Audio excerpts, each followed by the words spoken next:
Good morning to you both. Welcome to everybody at home. We are, of course, here in Windsor, and we've spoken throughout the show about the impacts of tariffs on auto and on agriculture. But the person whose job it is to help the city navigate all this change is the mayor. And this morning we are pleased that Windsor Mayor Drew Dilkens has come to join us live. Listen, we've spoken on the show remotely, so great to see you in person. Nice Welcome. to see you in person. Thanks for having me.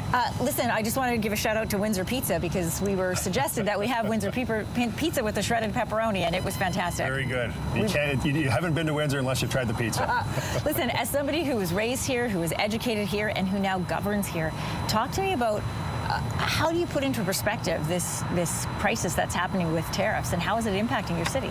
Well, I think it's a moment in time at the end of the day, but certainly while we're dealing with this moment in time, people here who work in the auto industry and manufacturing are nervous. They're concerned, they're worried, they're saving money for this rainy day, which they don't know will ever come, but they're getting ready for it. And it's something we've been through before, whether it's the Great Recession, whether it's the cyclical nature of manufacturing and auto. We've lived through rainy days before. They're getting ready, but let's hope bright minds prevail, because the auto industry and manufacturing here in Canada, we've built this industry together with the United States. Well, it's called the birthplace of automaking in Canada, 1904, is that right? Yes, yeah, and so the river behind us, the Detroit River, Henry Ford took a ferry boat across, met a Windsorite named Gordon McGregor, who was operating a wagon works factory, and together they formed and built the first Ford factory in Canada, which was the birthplace of automotive in our country, and so Windsor is the automotive capital of Canada, and it's a great story, a compelling story, and we've been a part of that since 1904, more than 100 years, and you think of all of the inputs, tool, die, and mold, all of the specialties that have gone into that and the clusters that have built up in this region. They're second to none anywhere in North America, among the best in the world, and it happened right here, and so it's really important to us. So then what happens if those industries that employ tens of thousands of people in this region, what happens if they stay the target of tariffs? Well, listen, again, a moment in time, it's difficult. I hate to make it sound like this isn't important. It really is, and it can be quite impactful as we go through and navigate the waters here and go through this together. But at the end of the day, we have really built something special here. And the thought that President Trump can repatriate all of the jobs back to the United States means that there has to be hundreds of billions of dollars in capital just sidelined waiting to be redeployed. We know that's not true. And then where's he going to get the workers? In the United States, they have about 4% employment. Any economist would tell you that that's about full employment in an economy.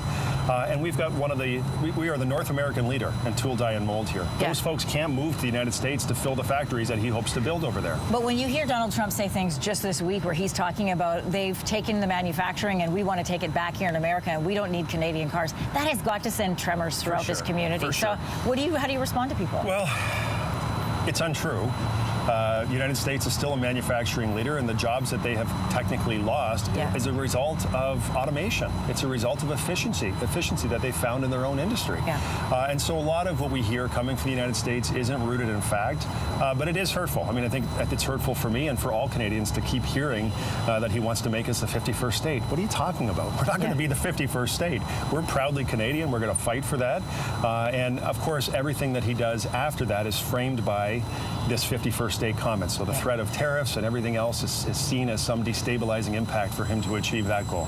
We're not going to let it happen. It could be painful here for us. I'm not going to gloss over that, but we'll figure it out. And we're going to figure it out because we've built these industries together. There are a lot of jobs at stake in Canada, but a lot of jobs at stake in the United States as well. And if he moves forward on tariffs on auto parts on May the 3rd, you will see how quickly plants will entirely close down in the United States, Mexico, and Canada.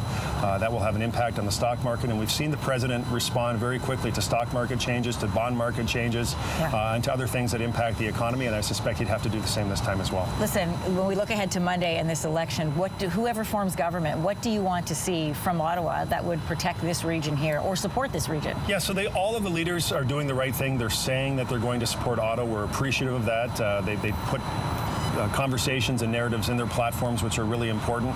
We certainly need to make sure that we get to the table as quickly as possible. I don't think Mark Carney, Pierre Poilievre, Jagmeet Singh, I don't think it really matters who we elect. I know the ballot box question seems to be that in particular, but I don't think from Donald Trump's perspective, we're just little Canada. He looks at us as sort of the little child. I don't really think who it is that we elect is really going to make a big difference, but we've got to get the teams to the table, figuring out what our pathway forward is. We will always be their largest trading partner, and they will always be ours.